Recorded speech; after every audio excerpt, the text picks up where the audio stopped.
एक शिष्य था जो भिक्षा लेने के लिए गांव में गया और घर घर भिक्षा की मांग करने लगा। भिक्षाम देही, भिक्षाम देही। भीतर से जोर से दरवाजा खुला और एक बड़ी बड़ी दाढ़ी वाला तांत्रिक बाहर निकला और चिल्लाते हुए बोला, मेरे दरवाजे पर आकर किसी और का गुणगान करता है, कौन है यह समर्थ? शिष्य ने गर्व से कहा, मेरे गुरुजी महाराज जो सर्व समर्थ है। तांत्रिक ने सुना तो क्रोध में आकर बोला कि इतना दुस्साहस कि मेरे दरवाजे पर आकर किसी और का गुणगान करता है, तो देखता हूं कितना सामर्थ्य है तेरे गुरु में। मेरा श्राप है कि तू कल का उगता सूरज नहीं देख पाएगा, अर्थात तेरी मृत्यु हो जाएगी। शिष्य ने सुना तो देखता ही रह गया और आसपास के भी गांव वाले कहने लगे कि इस तांत्रिक का दिया हुआ श्राप कभी भी व्यर्थ नहीं जाता। शिष्य उदास चेहरा लिए वापस आश्रम की ओर चल दिया और सोचते सोचते जा रहा था कि आज मेरा अंतिम दिन है, लगता है मेरा समय खत्म हो गया है। आश्रम में जैसे ही पहुंचा, गुरुजी महाराज हंसते हुए बोले, ले आया भिक्षा?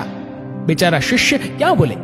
गुरुदेव हंसते हुए फिर बोले कि भिक्षा ले आया? शिष्य ने कहा, जी गुरुदेव, भिक्षा में अपनी मौत ले आया, और सारी घटना सुना दी और एक कोने में चुपचाप बैठ गया।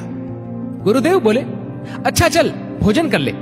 शिष्य ने कहा, गुरुदेव आप भोजन करने की बात कर रहे हैं और यहां मेरे प्राण सूख रहे हैं। भोजन तो दूर, एक दाना भी मुंह में न जा पाएगा। गुरुदेव बोले, अभी तो पूरी रात बाकी है, अभी से चिंता क्यों कर रहा है? चल ठीक है, जैसी तुम्हारी इच्छा। और ये कहकर गुरुदेव भोजन करने चले गए। फिर सोने की बारी आई, तब गुरुदेव शिष्य को बुलाकर बोले, हमारे चरण दबा दे। शिष्य मायूस होकर बोला, जी गुरुदेव, जो कुछ क्षण बचा है जीवन के, उस क्षण में आपकी सेवा कर ही प्राण त्याग करूं, यही अच्छा होगा। और फिर गुरुदेव के चरण दबाने की सेवा शुरू की। गुरुदेव बोले, चाहे जो भी हो, चरण छोड़कर मत जाना कहीं। शिष्य ने कहा, जी गुरुदेव, कहीं नहीं जाऊंगा। गुरुदेव ने अपने शब्दों को 3 बार दोहराए कि चरण मत छोड़ना, चाहे जो हो जाए। ये कहकर गुरुदेव सो गए। शिष्य पूरी श्रद्धा भावना से चरण दबाने लगा। रात्रि का पहला पहर बीतने को था। अब तांत्रिक अपने श्राप को पूरा करने के लिए एक देवी को भेजा जो धन से भरी थी, सोने चांदी हीरे मोती से भरी थी। शिष्य चरण दबा रहा था, तभी दरवाजे पर वो देवी प्रकट हुई और कहने लगी कि इधर आओ और ये सोने चांदी से भरा ये पात्र ले लो। शिष्य भी बोला, जी मुझे लेने में कोई परेशानी नहीं है, लेकिन क्षमा करें, मैं वहां पर आकर नहीं ले सकता हूं। अगर आपको देना ही है तो यहां पर आकर दे दीजिए। वो देवी सुनी तो कहने लगी कि नहीं नहीं, तुम्हें यहां आना होगा, देखो कितना सारा है। शिष्य बोला, नहीं, अगर देना है तो यहीं आ जाइए। तांत्रिक अपना पहला पासा असफल देख दूसरा पासा फेंका। रात्रि का दूसरा पहर बीतने को था।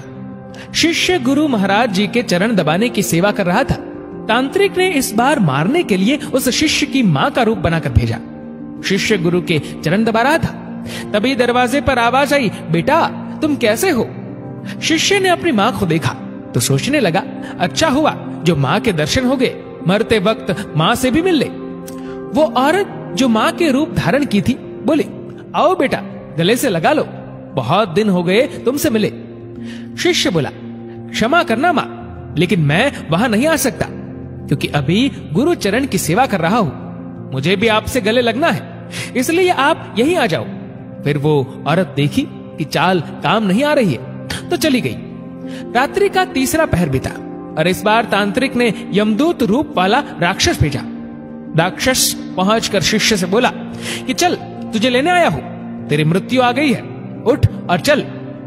शिष्य भी जल्लाकर बोला, काल हो या महाकाल, मैं नहीं आने वाला। अगर मेरी मृत्यु आई है तो यहीं आकर ले जाओ मुझे, लेकिन गुरु के चरण नहीं छोड़ूंगा, बस। फिर राक्षस भी चला गया। सुबह हुई, चिड़िया अपनी घोंसले से निकलकर चहचहाने लगी, सूरज भी उदय हो गया। गुरुदेव महाराज जी नींद से उठे और बोले कि सुबह हो गई। शिष्य बोला, जी गुरुदेव सुबह हो गई। गुरुदेव ने कहा, अरे तुम्हारी तो मृत्यु होने वाली थी ना, तुमने ही तो कहा था कि तांत्रिक का श्राप कभी व्यर्थ नहीं जाता, लेकिन तुम तो जीवित हो। गुरुदेव हंसते हुए बोले। शिष्य भी सोचते हुए बोला, जी गुरुदेव लग तो रहा हूं कि जीवित हूं। फिर सारी घटना याद की रात्रि वाली, फिर समझ में आया कि गुरुदेव ने क्यों कहा था कि चाहे जो भी हो जाए चरण मत छोड़ना। शिष्य गुरुदेव के चरण पकड़कर खूब रोने लगा। बार बार यही कह रहा था, जिसके सर पर आप जैसे गुरु का हाथ हो उसे काल भी कुछ नहीं कर सकता है। गुरु की आज्ञा पर जो शिष्य चलता है उससे तो स्वयं मौत भी आने से एक बार नहीं अनेक बार सोचती है। और जब शिष्य गुरु आज्ञा का उल्लंघन करे तो उसकी रक्षा ईश्वर भी नहीं करता और प्रकृति दंड देने को तत्पर हो उठती है। स्वयं भगवान श्री कृष्ण गुरु की आज्ञा सिर पर ले चले, स्वयं प्रभु राम गुरु की आज्ञा पर चले। सद्गुरु में ही सामर्थ्य है कि वो प्रकृति के नियम को बदल सकते हैं जो ईश्वर भी नहीं बदल सकते हैं, क्योंकि ईश्वर भी प्रकृति के नियम से बंधे होते हैं लेकिन सद्गुरु नहीं।